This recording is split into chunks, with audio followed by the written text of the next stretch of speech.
Every single country has its own deep state infiltrations. The so-called Expediente Royuela, the Royuela file, is an enormous amount of information, mostly written notes between high-level politicians, judges, criminals, and law enforcement members that configure a criminal organization and sustains itself through hit contracts, drug money, money laundering, spying, crime covering, influence peeding, rigged sentences. The written notes have been intercepted by a net of informers. People in different fields of the society that perchance of position have been able to provide this information.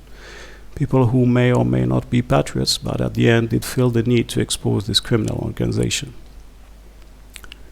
Alberto Royuela, the father of the family, has been able to gather and store the data for more than 20 years.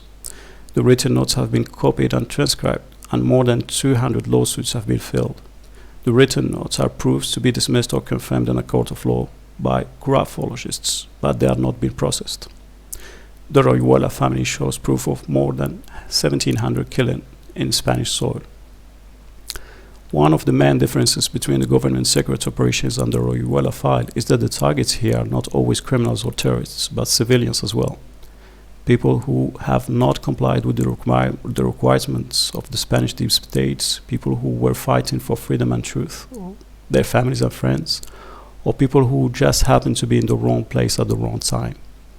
Besides the criminal activity that enriches and protects the organizations, missions are requested by at least one foreign instructor, mostly the Masonic Logia of Miami.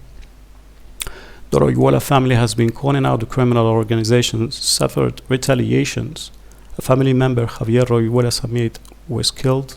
Alberto spent about 18 months in prison, and Santiago spent 10 years in prison. Since 2019, Santiago has been publishing the information, the written notes, and the lawsuits filed. However, no judge has been brave enough to conduct trials. The lawsuits have been archived. The only brave judge that has been helping the cause has suffered a forced exile from his position, the judge Fernando Presencia. The Royuela family has been defying authorities but never been prosecuted for their claims. If Santiago and Alberto are lying, if the proofs are fake, how is it that none of the accused are suing them back?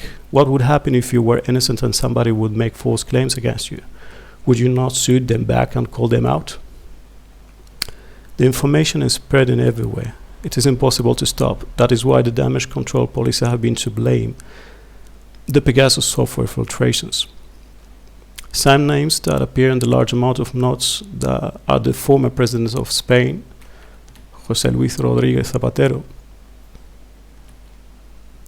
the current Defense Minister Margarita Robles, the Chief Prosecutor Dolores Delgado, former Prosecutor Carlos Jiménez Villarejo, and the Chief of the High Court of Justice of Catalonia José María Mena Álvarez. Now the story has taken an unprecedented turn. Just a few days ago, Santiago has published what is supposed to be the tombs of more than 40 people killed in the organization, and he's claiming that the bodies are buried in the warehouse land, address Calle del Trueno, number 70 Leganés.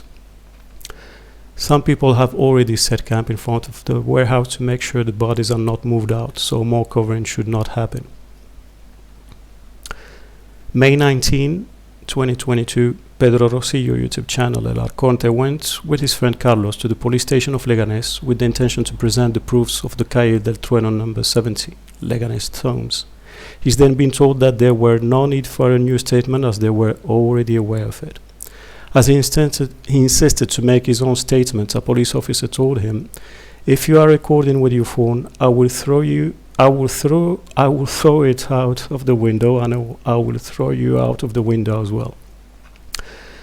Pedro called out this threat to another 5 or 6 police officers who were just there, but they said that their colleague talked about his phone and did not threaten him. The police officer who threatened Pedro then added, "Yes, I said it, I will throw you out of the window." Pedro wanted to make complaining against the police officer, but then the rest of the police officers started to put on their gloves as they surrounded both Pedro and his friend Carlos.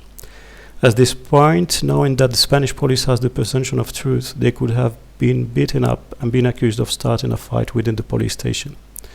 Funny enough, we have recently knew that the police station received a surprise visit just a day or so before that. The current Home Office Minister, Fernando Grande Marlaska. Pedro Rosilla and Santiago Royuela Samit went back with the lawyer a couple of days after, and they were able to present the statement.